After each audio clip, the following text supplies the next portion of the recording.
Hey, Nicole Huntsman, your astrologer from moderncosmic.com. We're going to talk about Moon Synastry, compatibility between two people's emotional natures. So if you've watched many of my videos, you may have heard me comment about the moon in relationship. Your moon is very important. For those of you who are new to astrology, the moon in your birth chart, it shows, it's where the moon was at in the skies. It was moving through its monthly cycle. It shows which sign it was in. Your moon represents your emotional nature. It represents your instinctive response to situations. It shows us your daily habits, how you like to live. So sort of your home, if you're a night person or a morning person, or, someone who likes to be home a lot, or somebody who likes to be out and about, where do you find comfort and home? It also shows how are you going to love another person? What is your, the love languages, right? That's your moon, but it's even more specific. So we've got 12 moons, and we've got 12 possible houses they can fall in. It gives us 144 possible options, okay? Plus all the aspects. So your partner's moon, if you can study their moon, study it by zodiac sign, study it by house placement, and by aspect, you are going to learn more about them from that one single planet than from, in my mind, anything else in their birth chart. That's my personal opinion. You, of course, have to take everything into consideration, but the moon itself shows you someone's what emotionally motivates them. We are emotional creatures. So if you've got somebody who has a moon that has a high need for closeness, and you're someone who has a high need for detachment, perhaps that's not a good mix, right? Okay, so let's talk about the specific kind of inner aspects that we can see with the moon. Now, first and foremost, what's interesting in astrology, we consider conjunctions to be a hard aspect, which I don't necessarily agree with unless we're talking about Saturn or Uranus or Pluto, kind of more, even sort of Neptune, kind of more, or even Mars, sort of the outer planets and more kind of the acerbic planets. Now, the moon, I like moon conjunctions. To me, this says we are simpatico. Our hearts kind of resonate. It's the Native American saying that we sing the same. We are of the same song. Okay, so emotionally, if you've got someone who has a really tender Pisces moon, someone who's sort of mystical, right, and has this intuitive, really strongly intuitive nature to them, to someone who is, let's say, I don't know, an Aquarius moon, that Pisces moon can feel a little odd. The Aquarius moon has a high need for detachment. Aquarius moon likes to be in their headspace a lot. They are, and they do things in a way that's a little different. I mean, you could make this work if you saw perhaps an Aquarius moon in the 12th house and that Pisces moon in the 11th house, or Pisces moon conjunct Uranus or making aspects to Uranus. There are ways to make this work. It's not just about the zodiac sign, but first and foremost, it is definitely the zodiac sign is very, very important. That's the first thing we look at, and then we move into the house placement and the aspects. So, okay, so let's say you've got moon conjunction. Now, why is this helpful?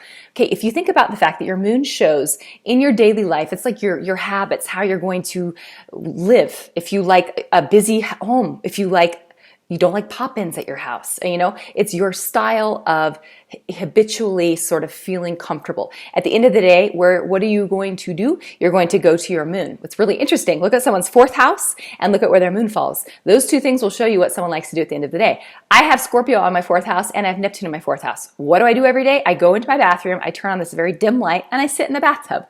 Every day, pretty much. That's my way to kind of get grounded and decompress. Okay, what is happening in your 4th house is very important, so look at that as well. And my moon is in the 8th house, the Scorpio house. I like to leave me alone, be by myself. These conjunctions, this says that, this other person has something, they understand you. So if I'm with someone who has a moon that's in a placement where they get my wateriness, it's the one thing in my chart where I have this watery element, right? Well, not the one, actually, that's not true.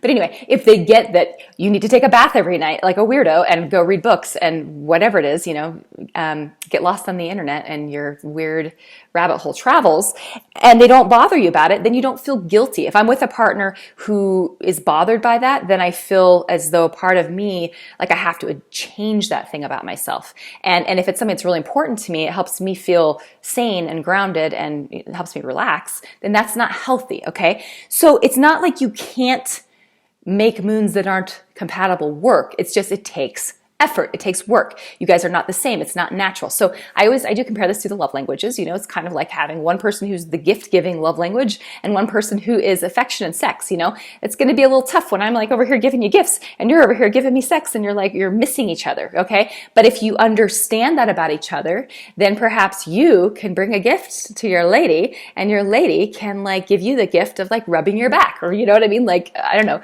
an exchange can happen if you know where each partner's coming from.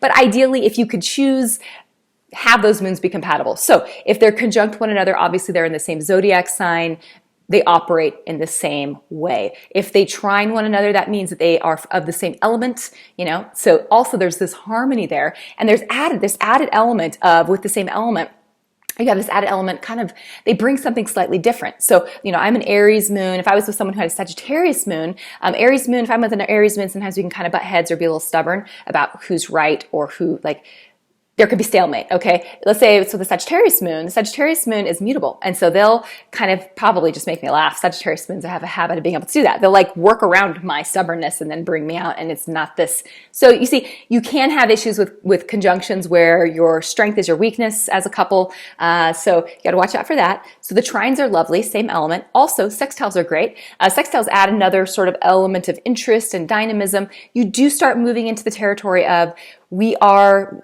different though, okay? You can have a water sign and an earth sign, which can be really nice because the earth sign gives some grounding to the water sign's strong emotions. It's kind of like the shore to their ocean, which is nice. But at the same time, at times the water sign may want that earth sign to move more into the emotional realm, or, you know, this kind of thing. So they teach each other. It's kind of a teaching dynamic, but it's still compatible. It's still one where you bring things to each other that support one another. Now, if you've got the squares or the oppositions, the issue you have here, squares can work. Again, house placement's really important. If the zodiac signs are squaring one another, that is definitely a clue. This is going to be a relationship where, if you so choose, you're going to learn things from each other. But let's say you've got squaring moons, but they're both in the same house. You know, let's say you got like, I don't know, a Taurus and a Leo moon, but you both have your moons in, let's give it the 12th house. Okay. So it gives kind of this sort of Piscean quality to the way that you express your moon. That will soften the fixed nature. Both partners will be really interested in coming together and merging and taking care of each other. So do you see the house placement adds this modifying effect to the moon? I should do a whole series on like all 144 of the combinations of moons and kind of give them names like archetypes. That'd be kind of cool. Anyway, so write that on my list, things to do. Okay, so now if your moons, but if they are squaring each other and if they're in houses that are not happy with one another, so if you've got, let's take these two moons we just said, this Taurus and did I say Taurus and Leo? I think I did. So if I did, Taurus and Leo. Okay, Taurus and Leo, let's put them in two cardinal houses. Let's say we have them in, I don't know, like we've got them like in the Aries and Cancer house or something. So then you're going to start having some issues, okay? If you've got like a double whammy of square happening or of opposition with the moons happening. You've got Taurus, Scorpio, we put them in the Cancer, Aries, or Cancer, Capricorn house, you know. Then you do have a couple where there's going to be some conflict because they operate very differently. And oppositions, by the way, oppositions are tough because there can be an attraction there with the moons. I like sun oppositions. I don't as much like moon oppositions because emotionally there's always this sense of tension and seesawing and teeter-totting back and forth between these two moons, almost tug of war about how things should be. Again, house placement's important, but that can be a little tricky. So overall, that's my take on the moons. You know, remember, moons in relationship are very important. Study your partner's moon, study the house placement of the moon. You need exact birth time, especially if someone's moon is near the cusp of, you know, moving from one sign to another on that day. Then you've really got to know exact time because it's a big difference between a Pisces moon and an Aries moon, you know. So if you can get your hands on the birth certificate, way to be a sleuth. Let me know if you've got questions, and I hope that this answers your question. If you've got any examples of moon relationships that have been good, bad, ugly, in between, let me know, and have a good one. Okay, bye-bye.